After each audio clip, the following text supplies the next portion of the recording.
भगवान का आह्वान मंत्र दोहराएंगे। ओम नमो भगवते वासुदेवाय।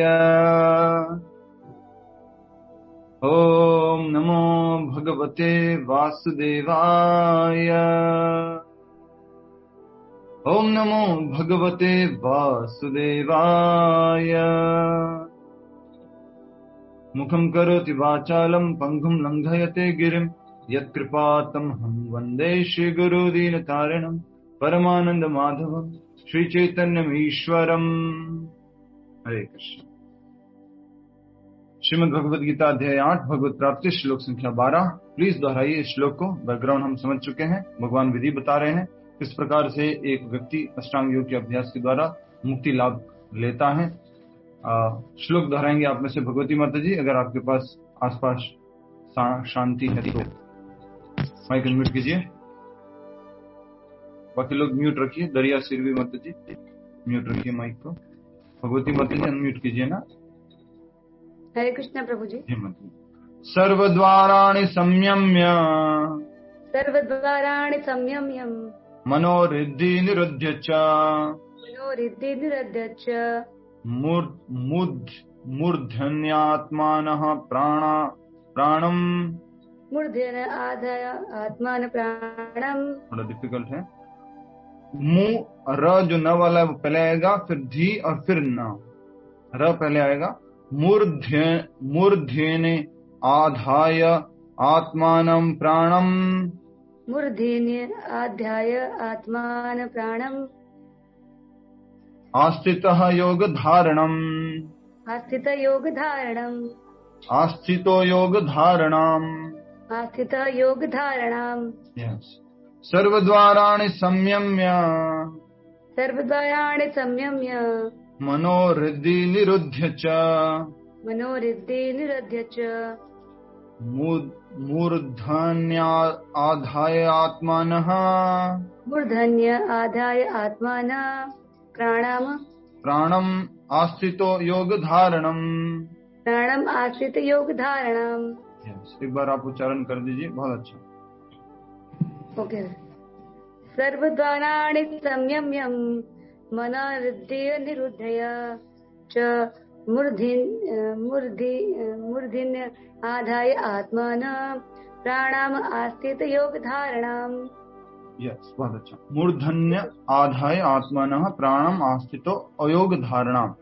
शब्दार्थ मेरे साथ साथ उच्चारण कीजिए सभी भक्त लोग। सर्वद्वाराणि शरीर के समस्त द्वारों को संयम्य वश में करके मनः मन को रिद्धि हृदय में निरुध्य बंद कर च भी मूर्धनि ठीक है मूर्धनि सिर पर आधाय स्थित करके आत्मानः अपने प्राणम प्राणवायु को आस्थित स्थित योग धारणाम योग की स्थिति। तो भगवान बहुत ही इंपॉर्टेंट शब्द इसमें उपयोग कर रहे हैं। सर्वद्वाराणि संयम्य। तो आप इसी शब्द को नोट कर लीजिए। सब जो मुख्य शब्द के रूप में संस्कृत का सर्वद्वाराणि संयम्य।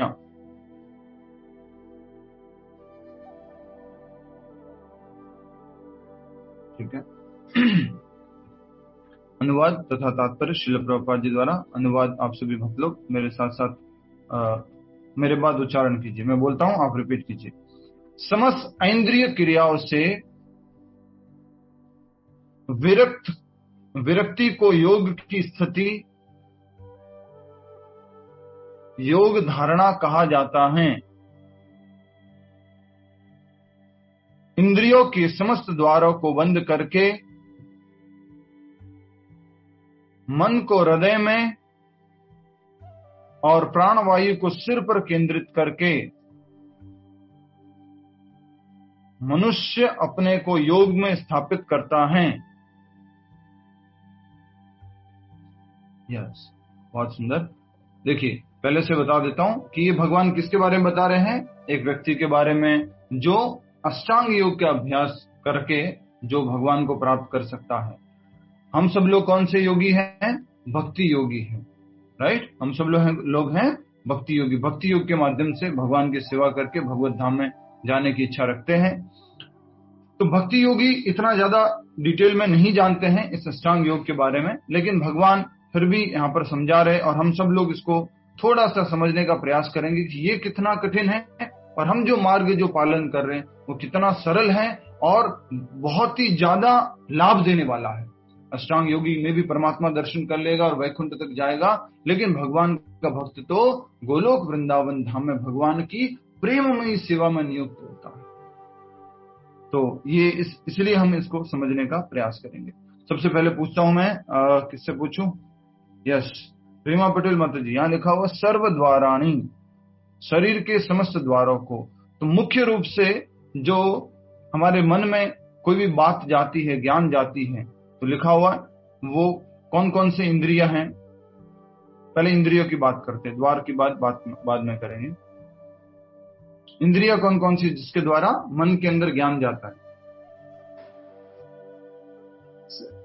Senses by which a person takes knowledge inside. The eyes, कान, आँख, जीवा,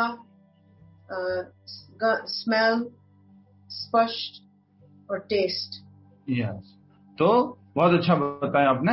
आँख, नाक, जीवा और कान और त्वचा। सभी लोग इशारा कीजिए, इशारा नहीं मतलब अपने इंद्रियों को इंगित कीजिए।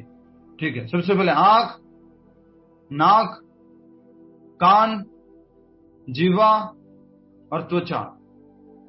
यस, ठीक है, जाग रहे आप। तो ये क्या हो गए?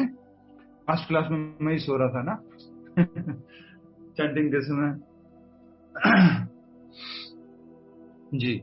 तो ये हो गए हमारे इंद्रिया, इसको बोलते हैं 5 इंद्रिया, जिसके द्वारा क्या जाता है? मन में ज्ञान जाता है। कौन कौन सा ज्ञान जाता है बताएंगे आप में से? नैना पटेल माता जी कोशिश कीजिए, कौन कौन सा ज्ञान जाता है इन इंद्रियों के माध्यम से? फिजिक्स, केमिस्ट्री, कौन कौन सा? भक्ति करने का ज्ञान, आगे बढ़ने का। अच्छा, भक्ति में आगे बढ़ने का ज्ञान सर। आंखों से जाता है, कान से जाता है, और जो भक्ति नहीं करते उनके अंदर ज्ञान नहीं जाता है? उनके ज्ञान जाता है, लेकिन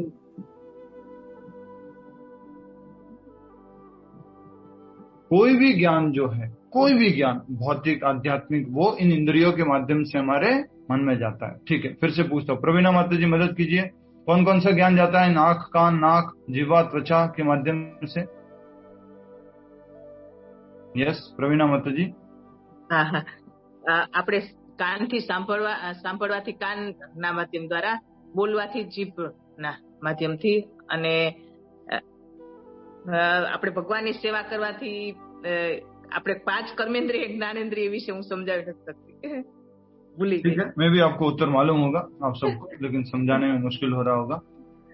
ठीक है, और कौन बताएगा कौन कौन सा ज्ञान जाता है इस 5 इंद्रियों के माध्यम से? विनोद अग्रवाल जी, ये 5 इंद्रियां कौन कौन सा ज्ञान लेके जाती है?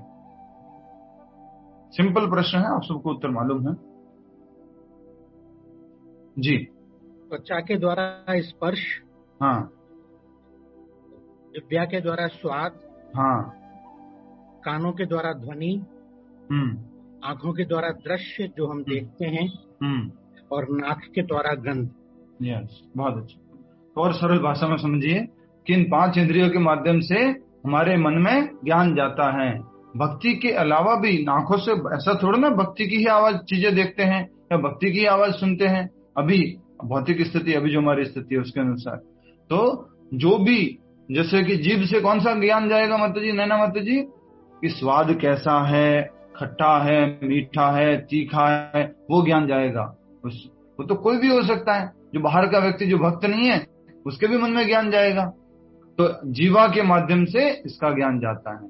आंख के माध्यम से देखने का रूप कैसा है, उसने कलर कैसा पहन रखा है, वो सब जो है आंखों के माध्यम से ज्ञान जाता है।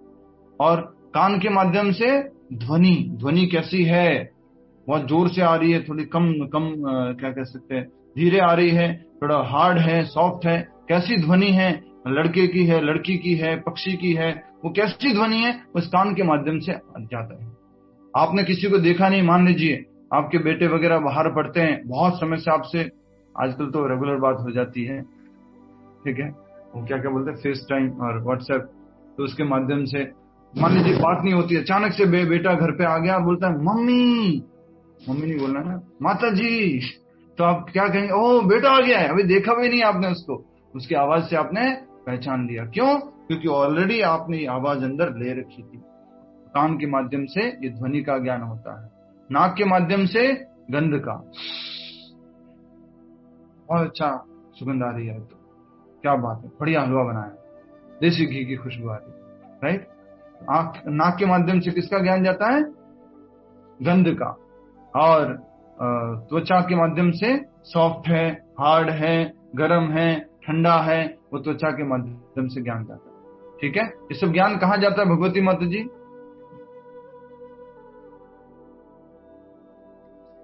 प्रभु जी। हाँ माता जी, ये सब ज्ञान कहाँ जाता है?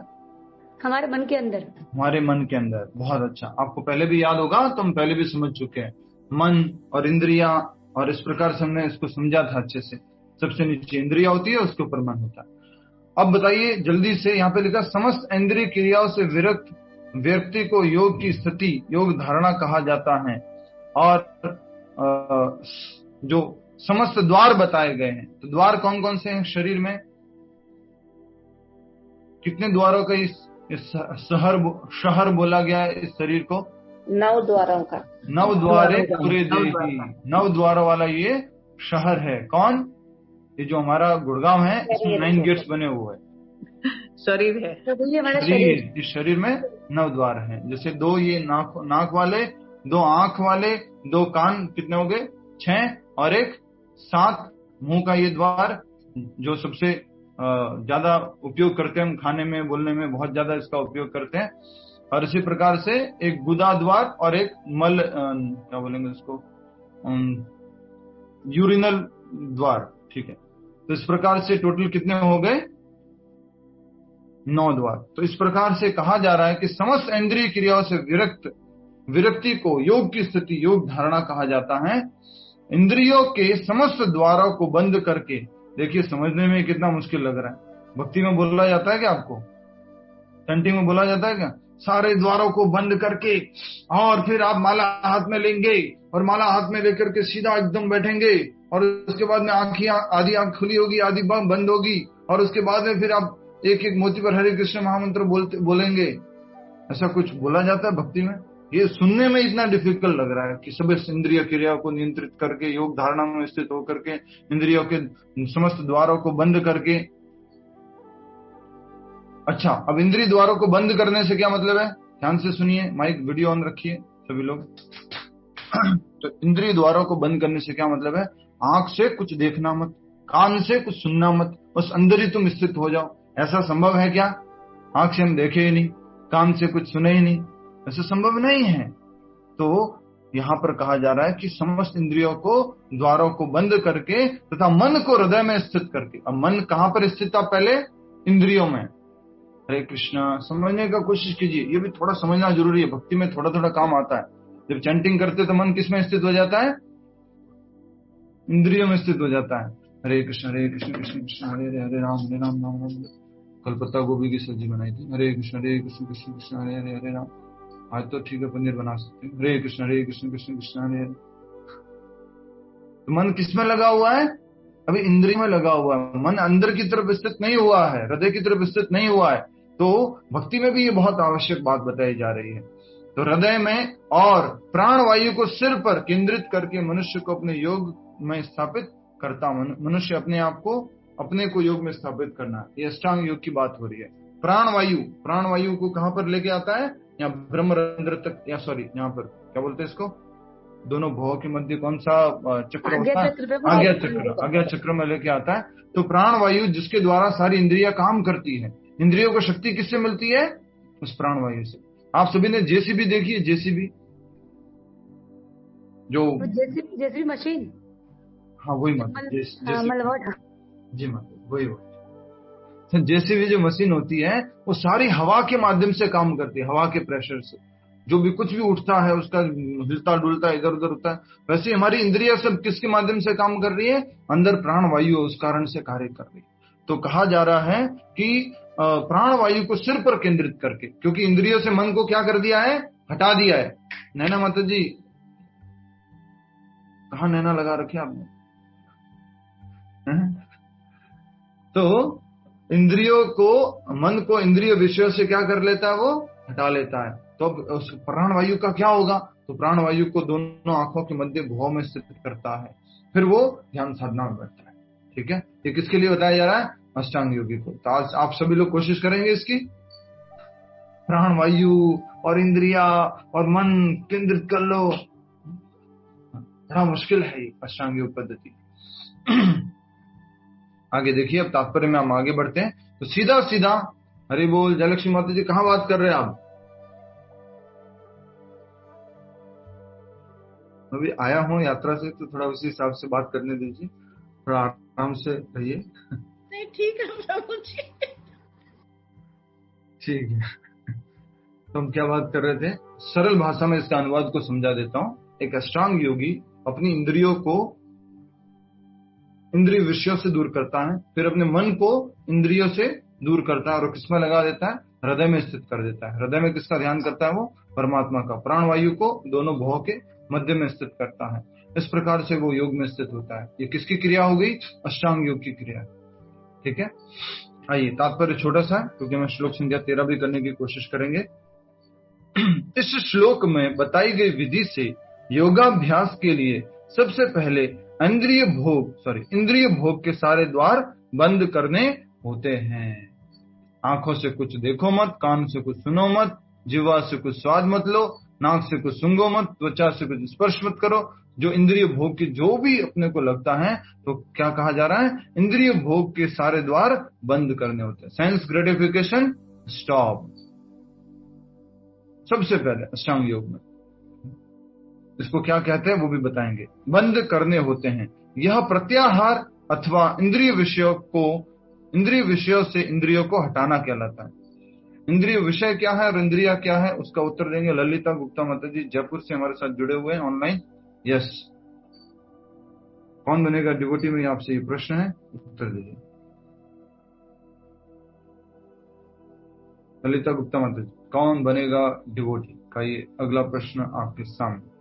इंद्रिय विषय क्या है और इंद्रिया क्या है? हरि हरि बोल। माता जी, आपका समय यहीं पर समाप्त हो रहा है। अगर आप किसी और की मदद लेना चाहते हैं तो बता दीजिए।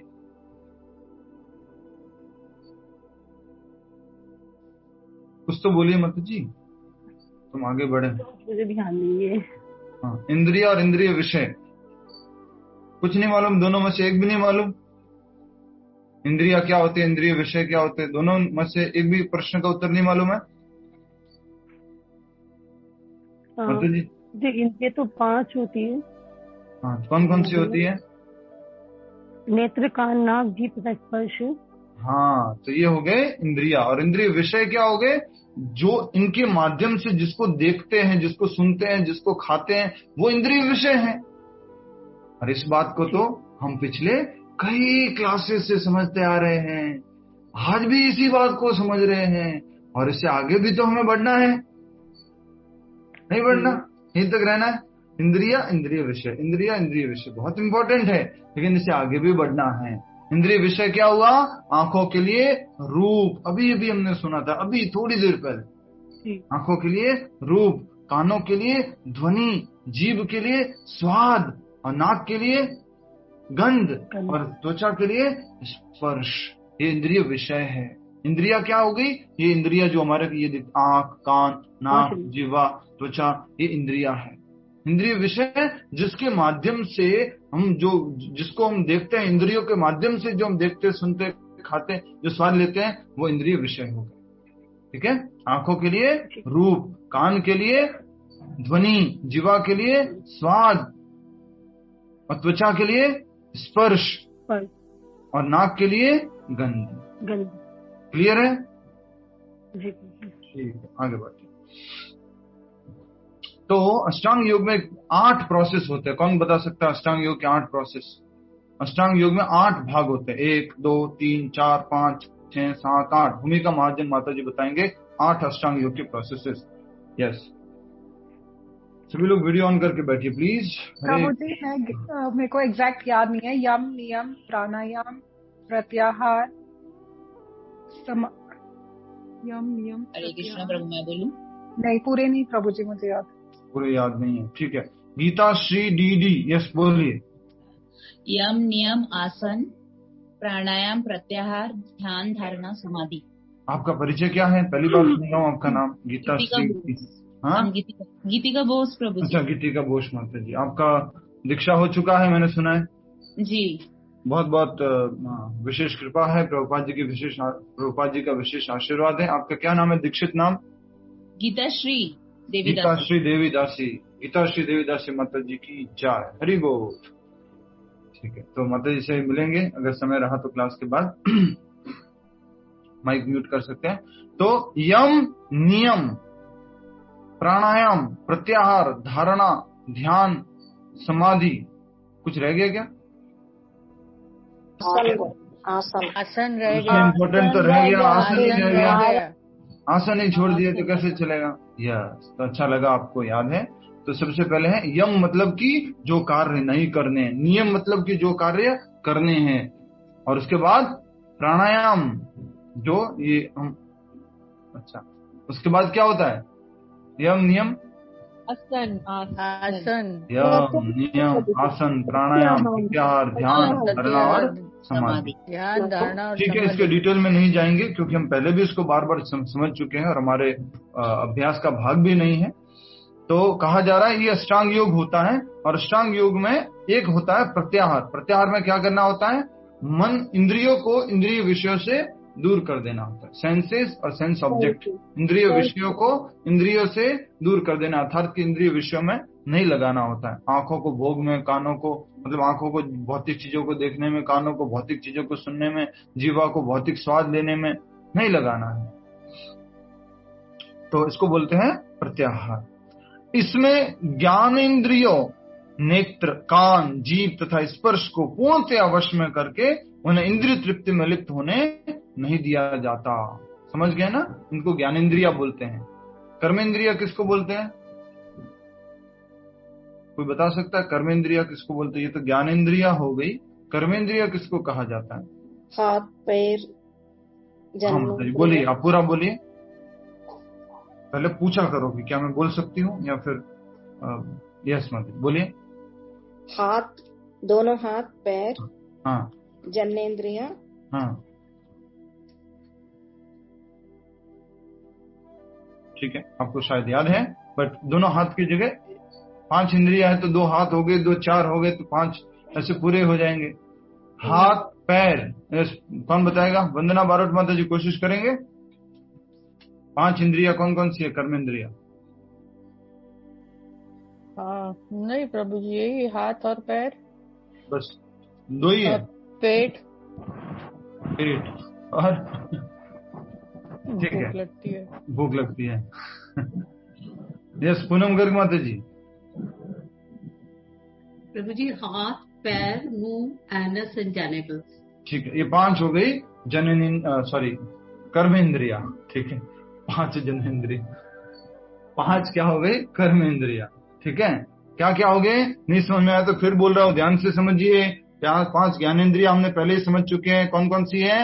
आंख, कान, नाक, जीवा और त्वचा, ये ज्ञानेंद्रिया। 5 कर्मेंद्रिया, हाथ 1 इंद्रिय, पैर 2 इंद्रिय, मुंह जो बोलता है वॉइस उसको 3 इंद्रिय, चौथा जननेन्द्रिय जो जननांग है, जिसको स्त्री पुरुष के नाम से लिंग बोला जाता है, तो वो 1 इंद्रिय है वो, और 1 गुदा इंद्रिय जिसके द्वारा हम शरीर का जो मल त्याग करते हैं वो 1 इंद्रिय है। ये टोटल कितने हो गए? 5 इंद्रिया। कौन से हो गई? ये 5 ज्ञान इंद्रिया। नैना माता जी ये 5 क्या हो गई? कर्मेंद्रिया प्रभु। मुझे लग रहा अभी तो फोकस आप लोगों का आ नहीं पाया, मैं क्या करूँ इसके लिए? कुछ स्टोरी सुनाओ। हाँ घूम रहे नहीं प्रभु जी, स्टोरी वापस आ गया। नहीं वापिस आ गए तो अच्छा किया। वो स्टोरी मत सुनाइए, कंटिन्यू कीजिए प्रभु जी, अच्छा लगता है। जी माता जो आ गया आगे। तो बताया जा रहा है कि ज्ञानेन्द्रिया नेत्र कान नाक जीभ स्पर्श को पूर्णतया वश में करके उन्हें इंद्रिय तृप्ति में लिप्त होने नहीं दिया जाता। इस प्रकार मन हृदय में स्थित परमात्मा पर केंद्रित होता है। जैसे लिखा ना यहाँ पर श्लोक में लिखा होता, मनुष्य को अपने मन को हृदय में स्थित करना है। तो हृदय में क्या कौन है जो स्थित करेंगे? हृदय में परमात्मा है। इसलिए कहा जा रहा है कि परमात्मा पर स्थित करें। किसके लिए कहा गया ये? खास करके अष्टांग योगी को। ये बात भूलिएगा, अष्टांग योगी के लिए, भक्ति योगी के लिए 14 श्लोक आ रहा है। पर इसमें से कुछ चीज हमारे काम की है कि नहीं है? बहुत सारे काम की है, तो उसको काम में लेनी चाहिए। इसका विस्तृत वर्णन 6 अध्याय में हो चुका है। किसका? अष्टांग योग के बारे में। पूरा अध्याय में यही था। किंतु जैसा कि पहले कहा जा चुका है, अब यह विधि व्यवहारिक नहीं है। अर्जुन ने भी मना कर दिया था। अर्जुन ने क्या 2 कारण दिए थे ये विधि को नहीं पालन करने के? अष्टांग योग विधि को नहीं पालन करने के 2 कारण अर्जुन ने क्या दिए थे? यस, जयलक्ष्मी माता जी। ये असहनीय और अव्यवहारिक है। बहुत सुंदर। और उसका कारण क्या था? क्योंकि मन चंचल है। यस, ये जो विधि आपने बताई है वो अव्यवहारिक है और असहनीय है। सहन नहीं कर सकते। जो अष्टांग योग की विधि आपने बहुत कठिन विधि बताई है और अव्यवहारिक है, जिसका अभ्यास करना सरल नहीं है। सुबह बिस्तर से तो उठाने जाता, कह रहे कि अष्टांग योग फॉलो करेंगे। तो अर्जुन बोल रहे हैं कि बहुत अव्यवहारिक है। उस टाइम में बोल रहे द्वापर युग में। तो उसका मुख्य कारण मन जो है बहुत चंचल है। ये दो कारण दिए थे। तो इस युग में ये विधि बिल्कुल भी व्यवहारिक नहीं है, जैसा कि पहले भी कहा जा चुका है। अब यह विधि व्यवहारिक नहीं है। सबसे उत्तम विधि तो कृष्ण भावनामृत है। यदि कोई भक्ति में अपने मन को कृष्ण में स्थिर करने के में समर्थ होता है तो उसके लिए अविचलित दिव्य समाधि में बने रहना सुगम हो जाता है। बहुत सरल है। आपको बोला जाता है तुरंत मैं आपसे बोलूं जल्दी से, ठीक है? एक शब्द बोलो, तुरंत पहले बोलता हूं मैं। ओम क्या ध्यान में आता है? बोलिए। ओम बोला, बोलते जाइए एक एक करके, अपना उत्तर बोल के माइक में। शिव, कृष्णा यादव, शिव। एक बार बोलना बस, मैं सुन रहा हूँ आप सभी को। कृष्णा, कृष्ण, कृष्ण, कृष्ण, परमेश्वर, कृष्ण, कृष्ण, कृष्ण, ज्योतिपुंज, कृष्णा प्रभु। बहुत अच्छा बताया। पहली बात तो हमें क्लियर नहीं है कि ओम शब्द का ओम क्या है। हम पहले समझ चुके हैं 7वें अध्याय में, और अभी भी आया था पिछले श्लोक में, श्लोक संख्या 11। ब्रह्मा है प्रभु जी। ब्रह्मा है ओमकार। और शिव जी कौन है? ना भगवान ने कीधु छे शब्दों में ओमकार छे। ब्रह्मा विष्णु महेश। हाँ, ओमकार क्या है? ब्रह्मा विष्णु और महेश। ठीक है, आगे बढ़ेंगे हम। शब्दों में ओमकार छू एम भगवान के छे। मुझे मालूम नहीं पड़ता बेसिक चीजें क्यों आप गलत समझते हो। इतनी बेसिक चीजें हैं, इसमें क्यों गड़बड़ करते हो? ओम को कितनी बार बताया है। ओम भगवान का निराकार प्रतिरूप है। ओम एक ध्वनि है, और वो किसका प्रतिरूप है? भगवान श्री कृष्ण का। कहां पर बताया भगवान ने? श्लोक अध्याय 7 में, श्लोक संख्या 3 में आई थी। रसोहम अपसु कौन्ते प्रणवः सर्ववेदेषु शब्द खे पौरुषम। प्रणवः भगवान कह रहे हैं वो एक अक्षर प्रणव, और पिछले श्लोक में लिखा हुआ था यत् अक्षरम ओम, जो अक्षर ओम जो है एक अक्षर, वो क्या है? मेरा प्रतिरूप है। तो हमें तो मालूम ही नहीं था। जैसे वंदना गुप्ता माता जी ने, वंदना बारोट माता जी ने बोला, या और दर्शनी गिडियाल माता जी ने बोला ओम। किसी को मन में आ रहा ओम मतलब गायत्री, ओम मतलब शिव जी, किसी को कुछ ओम मतलब कृष्ण, किसी को ओम मतलब विष्णु। मालूम ही नहीं है, कुछ क्लैरिटी नहीं है। इसलिए जब हम इसको समझेंगे तब मालूम पड़ेगा कि इसका अर्थ क्या होता है। अब आप सब लोग भक्ति योगी है, जैसे ही मैं बोलता हूं कृष्णा, क्या याद आता है? बोलिए, क्या याद आता है? एक एक करके माइक एक बार बोलना उत्तर, फिर आगे बढ़ देना। बस एक बार बोलना। द्विभुज याद आते हैं, बस 2 भुज याद आते हैं। मुरलीधर स्वरूप भगवान कृष्ण। मुरलीधर बोला ना, मुरलीधर। द्विभुज भगवान का जो पूरा सौंदर्य का जो रूप है ना, पूरा याद आता है। कृष्णा द्विभुज मुरलीधर श्याम सुंदर रूप, पूरे के पूरे कृष्ण याद आते हैं। हमारे लिए कितना सरल है, अष्टांग योगी के लिए कितना डिफिकल्ट है। और उन भगवान की सेवा अपने घर पे कर सकते हो। लड्डू गोपाल जी, राधा कृष्ण जी, सीताराम लक्ष्मण हनुमान जी, उनकी सेवा आप घर पे कर सकते हो। कितना सरल।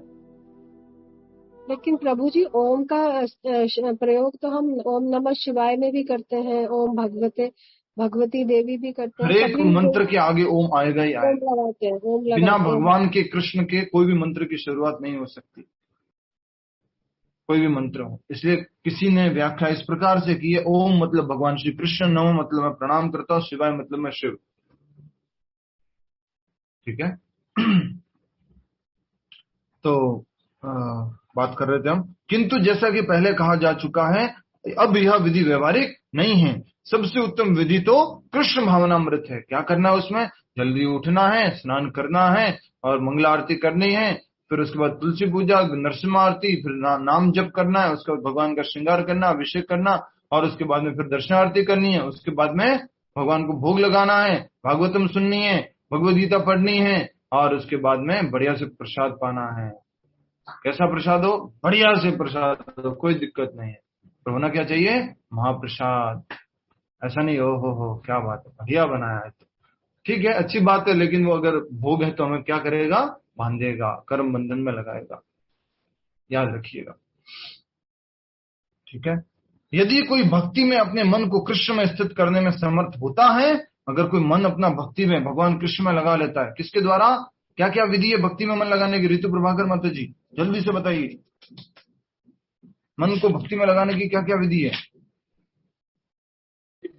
ये सब इंद्रियों को उसमें एंगेज भक्ति में, और chanting and hearing, श्रवणम, कीर्तनम, स्मरणम, वचनम, वंदनम, दास्यम, साक्ष्यम, आत्म निवेदनम। नवदा भक्ति सिंपल है ना। श्रवण करना, इंद्रियों को लगा दिया भगवान के श्रवण में, जप करना भगवान को लगा दिया, सेवा करना भगवान में लगा दिया। ये है सरलता भक्ति की। जो भी आप आंखों से भगवान के बारे में देख रहे हो, ये भक्ति है। जो भी आप कानों से भगवान के बारे में सुन रहे हो, ये भक्ति है। जो भी आप स्वाद ले रहे हो, भगवान को भोग लगाया हुआ, वो भक्ति है, प्रसादम। ये भक्ति है, इतनी सरल।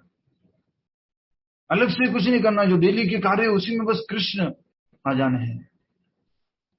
ठीक है। तो यदि कोई अपने मन को कृष्ण में स्थित करने में समर्थ होता है, तो उसके लिए अविचलित दिव्य समाधि में बने रहना सुगम हो जाता है। वो हमेशा भगवान की समाधि में स्थित रहेगा। उसको अलग से अष्टांग योग के अभ्यास की आवश्यकता नहीं है। समाधि का मतलब ये मत समझना, प्लीज, बहुत बार समझा चुका हूं, फिर भी बता रहा हूँ। समाधि का मतलब ये मत समझना एकदम ऐसे बैठे हुआ पूरी तरह से, या फिर जमीन के अंदर गाड़ दिए गए हैं, समाधि ले ली है। समाधि का मतलब है कि जिसका मन पूरी तरह से बाहर से विरक्त हो चुका है और किसमें लग चुका है? भगवान में लग चुका है, उसको बोलते हैं समाधि। हर समय अगर वो स्मरण कर पा रहा है, हर समय वो कीर्तन कर पा रहा है, हर समय अगर सेवा कर पा रहा है, तो वो क्या है? समाधि। ठीक है। बहुत ही इंपॉर्टेंट और सरल भाषा में भगवान श्री कृष्ण ने बताया है। और अब हम आगे समझने का प्रयास करेंगे। श्लोक संख्या 13। ठीक है।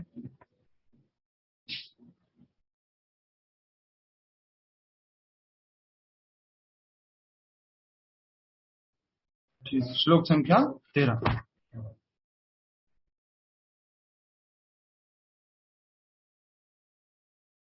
दोहराएंगे। आप में से कौन है? ऋतु प्रभाकर माता जी दोहराइए, श्लोक दोहराइए। हो सकता है, पॉसिबल है आपके लिए? संभव नहीं है? नहीं, बोलूंगी प्रभु जी। हाँ बोलिए।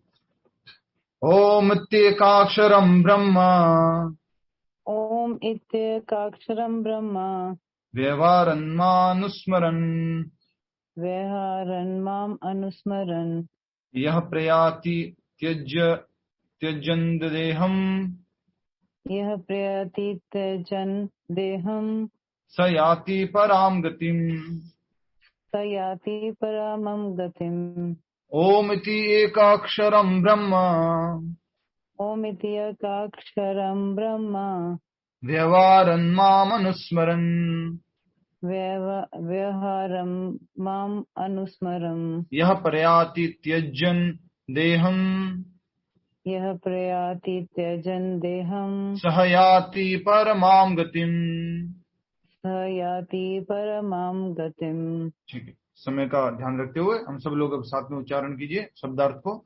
और पिछले श्लोक में प्रश्न भी लिखने थे और भी पिछले श्लोकों में प्रश्न बाकी रह गए हैं, मुझे याद दिला दीजिएगा या फिर हम जल्दी से इसके क्विज के ऊपर आ जाएंगे।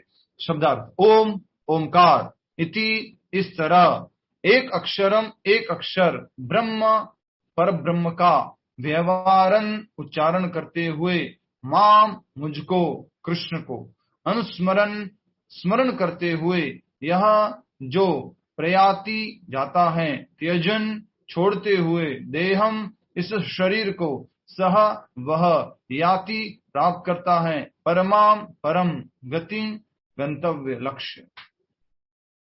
फिर से अष्टांग योग के बारे में बताया जा रहा है और उसमें व्यक्ति अष्टांग योग का अभ्यास करते हुए किसका उच्चारण करता है? ओमकार का उच्चारण करता है। श्लोक संख्या 11 में भी हमने समझा था 4 आश्रम होते हैं। कौन कौन से आश्रम होते हैं? 4 आश्रम कौन बताएगा? ब्रह्मचर्य, गृहस्थ, वानप्रस्थ, संन्यास। जी, ब्रह्मचर्य, गृहस्थ, वानप्रस्थ और संन्यास, ये 4 आश्रम होते हैं। तो ब्रह्मचर्य आश्रम में गुरु के निर्देशन में रहते हुए व्यक्ति को इन सब का पालन करना होता है। ब्रह्मचर्य आश्रम जो गुरु के आश्रम में होता है बहुत जरूरी है, क्योंकि उसकी सारी जिंदगी किसके ऊपर टिकी हुई है? इस शुरुआत के 15-20 सालों के ऊपर टिकी हुई है। सारे प्रिंसिपल, सारे सिद्धांत वो कब सीखेगा? इन शुरुआत के 20-25 सालों में सीखता है। पूरा आगे का जीवन, गृहस्थ जीवन कैसे जीवन जीना चाहिए, वानप्रस्थ जीवन कैसे जीना चाहिए, संन्यास जीवन कैसे जीना चाहिए, सबका जो आधार है ये पहला शुरुआत का है। इसलिए शुरुआत में हमें इस ब्रह्म विद्या भगवद गीता के संदेश को समझना बहुत आवश्यक है। तो अब भगवान क्या बता रहे हैं आइए देखते हैं। और उसके बाद मोस्ट इंपोर्टेंट श्लोक आ रहा है जो हम सबके लिए काम का है, वो 14वां श्लोक है, जिसको पहले भी प्रभुपाद जी तात्पर्य बता चुके हैं। उसके बारे में आइए अनुवाद को समझते हैं। क्या कहते हैं भगवान श्री कृष्ण इस श्लोक संख्या 13 के अनुवाद में? इस योग अभ्यास में स्थित होकर, दोहराइए, तथा अक्षरों के परम संयोग यानी ओमकार का उच्चारण करते हुए यदि कोई भगवान का चिंतन करता है और अपने शरीर का त्याग करता है, तो वह निश्चित रूप से आध्यात्मिक लोकों को जाता है। कौशल्या सिरवी मंत्र जी बताइए, यहां पर लिखा हो इस योगाभ्यास में स्थित होकर। किस योगाभ्यास में स्थित होकर? इस योगाभ्यास में। किस योगाभ्यास में? यस, हरे कृष्णा प्रभु जी। हरे कृष्णा। अष्टांग योग। यस, जो पिछले श्लोक में बताया गया है उस योगाभ्यास में स्थित होकर के, इंद्रियों को इंद्रिय विषय से दूर करके मन को भगवान परमात्मा में स्थित करके उस योगाभ्यास के बारे में बताया गया है। तो कहा जा रहा है इस योगाभ्यास में स्थित होकर तथा अक्षरों के परम संयोग, वो क्या है? ओमकार। ओम अक्षरों का परम संयोग, टॉप मोस्ट कॉम्बिनेशन किसका है? अ उ म, 3 शब्द इसमें कहेंगे। अ उ म, इससे क्या बना है? ओम। सभी लोग बोलिए ओम। अ उ म, ये भगवान श्री कृष्ण का ही निराकार प्रतिरूप, शब्द प्रतिरूप है, शब्द ध्वनि का उच्चारण करते हुए यदि कोई भगवान योगाभ्यास कर रहा है, ठीक है, क्या बोला इस श्लोक में? जो पिछले श्लोक में बताया वो योगाभ्यास कर रहा है और ओम का उच्चारण कर रहा है और भगवान का चिंतन कर पा रहा है। ओम मतलब क्या समझ रहा है? शिव जी नहीं, ओम मतलब दुर्गा माता नहीं, ओम मतलब गायत्री जी नहीं, ओम मतलब वो क्या समझ रहा है? भगवान का स्मरण कर रहा है और अपने शरीर का त्याग करता है, तो वह निश्चित रूप से आध्यात्मिक लोकों को जाता है, उसको भी मुक्ति मिलेगी। अगर कोई अंत समय में क्या बोल लेता है? ओम, और किसका ध्यान करते हुए? शिव जी का, उनको क्या मिलेगी? मुक्ति मिलेगी। राइट? कृष्ण का प्रभु जी। हाँ, और किसी का ध्यान करोगे, अल्टीमेटली करना तो क्या है? चिंतन, ध्यान, और वो और लक्ष्य मालूम है कि वो कौन है। हमें हमेशा क्लियर होना चाहिए हमारा साध्य कौन है, हमें किसको प्राप्त करना है। वो है द्विभुज मुरलीधर श्याम सुंदर भगवान श्री कृष्ण। हमारा साध्य कौन है, हम साधक है, तो हमें मालूम होना चाहिए। आइए, हमें समय है, उसी समय में ये पूरा कर लेते। छोटा सा तात्पर्य है और आप सबको तो आता ही है, इसमें तो बिल्कुल भी मतलब समझाने वाली एक भी बात नहीं, बहुत सरल है। ठीक है जी। जी, तात्पर्य यहां स्पष्ट उल्लेख हुआ है कि ओम ब्रह्म तथा भगवान कृष्ण परस्पर भिन्न नहीं है। ओम किसका प्रतिरूप है? भगवान श्री कृष्ण का। इसलिए कहा ओम मतलब कि शब्द ध्वनि, ब्रह्म मतलब भगवान का निराकार जो शक्ति है, निराकार ज्योति है वो, तथा भगवान कृष्ण जो परम भगवान श्री कृष्ण है, द्विभुज मुरलीधारी श्याम सुंदर भगवान श्री कृष्ण परस्पर भिन्न नहीं है। ओम कृष्ण की निर्विशेष ध्वनि है। इस लाइन को अंडरलाइन कर लीजिए, पहले भी हम समझ चुके हैं। आपके प्रश्न आएगा ओम क्या है, इस श्लोक का प्रश्न लिखिए, ओम क्या है।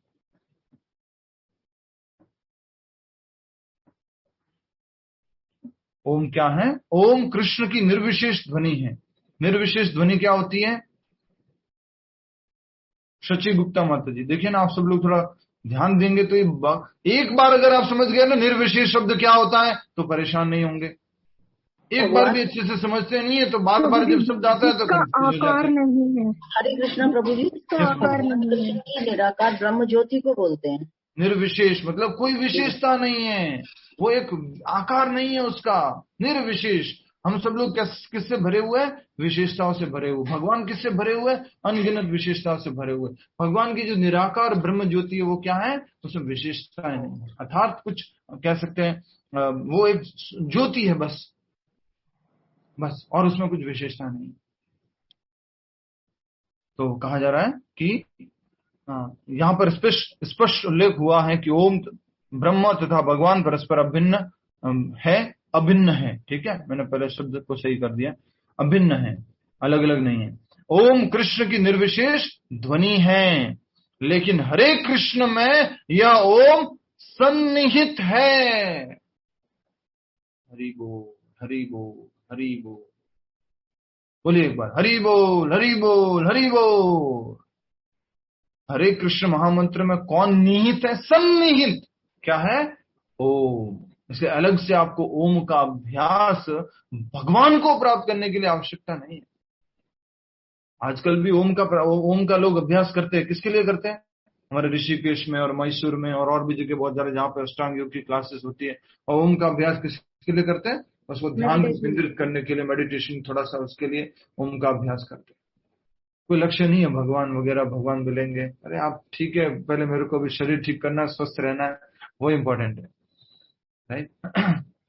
तो कहा जा रहा है हरे कृष्ण में यह ओम सन्निहित है। इस युग के लिए हरे कृष्ण महामंत्र मंत्र जप की स्पष्ट संस्तुति है। अतः यदि कोई हरे कृष्ण कृष्ण कृष्ण हरे हरे, हरे राम राम राम हरे हरे, जब हम बोलते हैं साथ साथ बोला करो महामंत्र। बोलिए एक बार, हरे कृष्ण कृष्ण कृष्ण हरे हरे, हरे राम राम राम हरे हरे।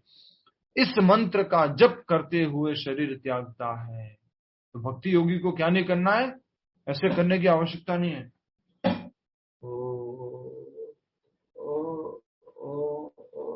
कुछ प्राण निकल रहे हैं, भगवान कृष्ण याद आ रहे हैं कि नहीं? कौन याद आ रहा है? बराबर हरे कृष्ण महामंत्र का उच्चारण करके शरीर त्यागना है। और श्लोक संख्या 5 में भी समझा, 6 में भी समझा और अभी भी समझ रहे। इस मंत्र का जप करते हुए शरीर त्यागता है तो वह अपने अभ्यास के गुणानुसार आध्यात्मिक लोकों में से किसी एक लोक को जाता है, जितना जैसा अभ्यास किया है। ठीक है ना? भगवान क्या कहते हैं? ये यथा माम प्रपद्यन्ते, जितना जैसा आपका सरेंडर है उसी के अनुसार आपको मैं मुक्ति दूंगा। जैसा अभ्यास किया हरे कृष्ण महामंत्र का, उसी रूप से उसको मुक्ति मिलती है। आध्यात्मिक लोक किसी एक लोक को जाता है। कृष्ण के भक्त कृष्ण लोक या गोलोक वृंदावन को जाते हैं। सगुणवादियों के लिए आध्यात्मिक आकाश में अन्य अनेक लोक हैं जिन्हें वैकुंठ कहा जाता है, किंतु निर्विशेषवादी तो ब्रह्म ज्योति में ही रह जाते हैं। जो निर्विशेषवादी होते हैं, जो मायावादी होते हैं, जो कि भगवान के रूप में विश्वास नहीं करते, भगवान की विशेषताओं में विश्वास नहीं करते, भगवान को एक निराकार ज्योति मानते हैं, उन लोगों के लिए तो और कोई लक्ष्य है ही नहीं, एकमात्र लक्ष्य वो निराकार ज्योति में जाके स्थित हो जाएंगे। लेकिन जो भक्ति योगी उनके लिए क्या क्या है, गोलोक वृंदावन धाम भी है, वैकुंठ भी है, साकेत धाम भी है, अलग अलग वो जो वैकुंठ धाम है वो अलग अलग वैकुंठ धाम भी है। इतने सारे भगवान के आध्यात्मिक लोक है, तो इतने सारे भक्तों के अलग अलग भाव के अनुसार उनको एक एक लोक मिलता है। कृष्ण के भक्त कृष्ण लोक या गोलोक वृंदावन जाते हैं। सगुणवादियों के लिए आध्यात्मिक आकाश में अन्य लोक है, अन्य अनेक लोक हैं जिन्हें वैकुंठ लोक कहते हैं, किंतु निर्विशेषवादी तो ब्रह्म ज्योति में ही रह जाते हैं। समझ गए ना आप? निर्विशेषवादी, मायावादी, ये सब समझ गए ना, इम्पर्सनलिस्ट, ये सब जो है वो ज्योति में जाके स्थित होते हैं। क्यों? क्योंकि वो भगवान के रूप को स्वीकार नहीं करते, वो निराकार ब्रह्म ज्योति में विश्वास करते। तो ये बहुत ही सुंदर बात बताई है। और आपके लिए अगला प्रश्न है इसी श्लोक में से कि निर्विशेषवादी की क्या गति होती है और भक्ति योगी की क्या गति होती है। बहुत सरल प्रश्न। निर्विशेषवादी की गति क्या होती है और भक्ति योगी की गति क्या होती है। निर्विशेषवादी और भक्ति योगी की क्या क्या गतियां होती हैं। निर्विशेषवादी और भक्ति योगी की क्या क्या गतियां होती हैं। भक्ति योगी गोलोक वृंदावन या अन्य वैकुंठ लोकों में प्रवेश करते हैं, लेकिन निर्विशेषवादी मात्र ब्रह्म ज्योति में स्थित होते हैं। निर्विशेषवादी ब्रह्म ज्योति में स्थित होते हैं। भक्ति योगी गोलोक वृंदावन या अन्य अनेक वैकुंठ लोकों में प्रवेश कर सकते हैं। ठीक है। अगला प्रश्न, भक्ति योगी को मृत्यु के अंत समय में क्या उच्चारण करना चाहिए। भक्ति योगी को, एक भगवान के भक्त को मृत्यु के समय में क्या उच्चारण करना चाहिए।